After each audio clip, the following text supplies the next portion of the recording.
Hi, I'm Miss Marcotte, Peter's third grade teacher. How are you? I'm good. I'm Mark. Nice Peter's to meet dad. you. Here is Peter's interim report. You can take a look at that if you want and ask me any questions if you have any. So, what does 65 mean? So if you're looking at the top, that's the subject area academic data, and you're looking at his reading scores. So his reading scores only went up 1 point from the first quarter to the second quarter. And if you look at the math, he actually went down. So, is it 67 out of 100 or is it 67 out of... Yes, it's 67 out of 100. It's a state exam. So the state exam is given once a month or once a quarter to tell where the child is at in order to get them better help before the end of the grade. So he's not doing that well? No, he's not. Although he's not doing horribly. There is room for improvement. And if you look down at the district assessment of the benchmark data, that is our district assessment, which is given by the district to make sure that the progress monitoring assessments to see how students are progressing along with the Florida State standards. The standards are expected for the student learning in the school system and adapts to the instruction. So, is the 62, is that his number or is the 65 his number? They're both his number. So if you look, that's the district exam. You're looking at the district exam, Yeah. and this is the exam that are given by our school. Okay. So there's two exams. And what I wanted to talk to you about is his behavior in class and what his strengths and weaknesses are. So Peter is super helpful and loves to participate in class, and he has really good communication skills. He also has very good critical thinking skills, and if you look at his science scores, you can tell that his science scores are like the highest out of all of them. And he really... Where's the science scores? Right here. Okay. So his science scores are up there rather than the other ones. No, he did. The other kids? Well, his other scores. So you Oh. have 60s and 60s and then 70s, but his top is 73 Well, he in does science. love science. Yeah. We actually did an experiment last week, and he was asking questions, examining the information and the evidence, and figuring out all the conclusions. He was one of the first hands to go up every time. He does struggle in his time management skills. He has a hard time remembering tasks that need to be completed throughout the day. Well, sometimes he has to be reminded what he has to do. Yeah. We actually sat down with him 2 days ago and decided that we were going to do this thing called an ABC method. We were going to have a chart on his table, which meant A means has to be completed today, B means which should be good to be completed today, and C means you can push it tomorrow if you need it to be. So to make sure that his assignments that are crucial to get done, get done. He also has some issues with his organization skills. His desk is always just a mess. He can never find any papers. His backpacks are always losing papers. Well, I'm kind of like that too, so... I think we all have It could become partly from me, so... Have all our flaws, I'm sure. But so I discussed it with Peter and asked him if we could get a folder that had every subject in it to put the binder in his backpack to keep that from losing papers and getting them to and from school, and making sure that you're seeing it. Yeah, well, sometimes he needs a little bit more organization, a little bit more time spent with him. Yeah. Than other kids. He might, sometimes he just needs a little bit more time spent with him explaining the situation. Yeah. And how it is. 100%. He's also a very good listener. He loves to show interest in his other peers when they're talking. He always focuses on the speaker and grasps the full understanding of what he's being told, whether it's in stories, instructions, or information on a topic. He, like I said, with the critical thinking, he loves to ask questions. So this is where we get into where he is very good at asking questions, but he's not good at asking for help. If he's struggling on an assignment, he'll just sit there and not ask for help. He would rather not, I guess the word is burden me to help him to understand the assignment. Yeah, he does that at home sometimes too. What we do have problems with in class is he loves to talk.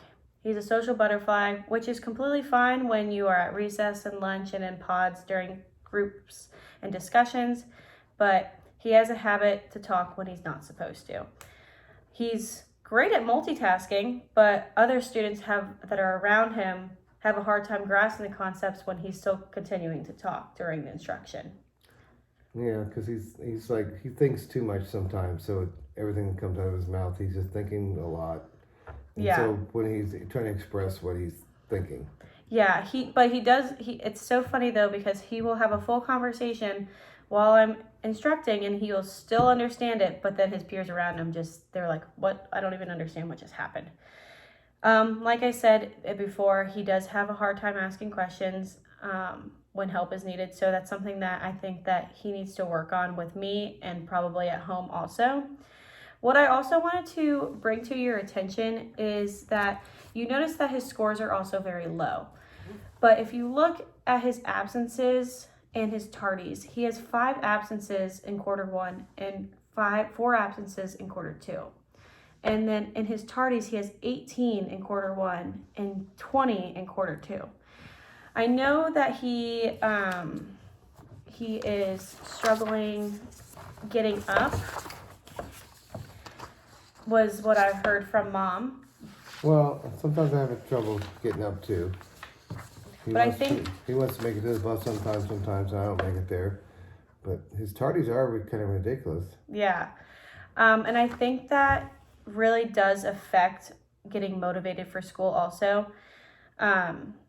I've noticed a little bit of a change in him. He's very active with his peers and he's engaged in the classrooms, but you can tell that there's something off. They've racked up really heavily, and I do think that it is affecting his scores over his subject area and his district. Well, if he's coming in tardy, he's going to be interrupting the class, and he's not going to be getting the instructions of whatever project you're working on. Yeah, so no, I agree. He's going to be a little bit behind on that. So what I think is, in my opinion, that teachers and parents should work together on this sort of thing.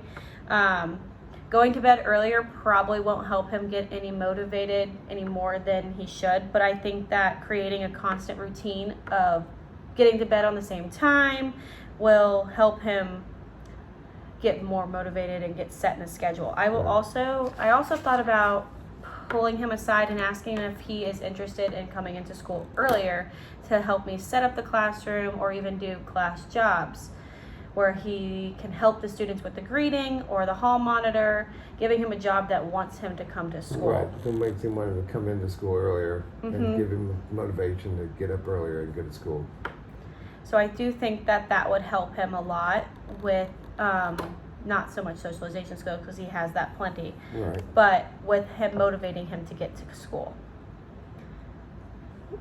Well, he likes to go to school, and sometimes he gets up late because he's very high strung, so sometimes he doesn't go to sleep as early as you'd like him to.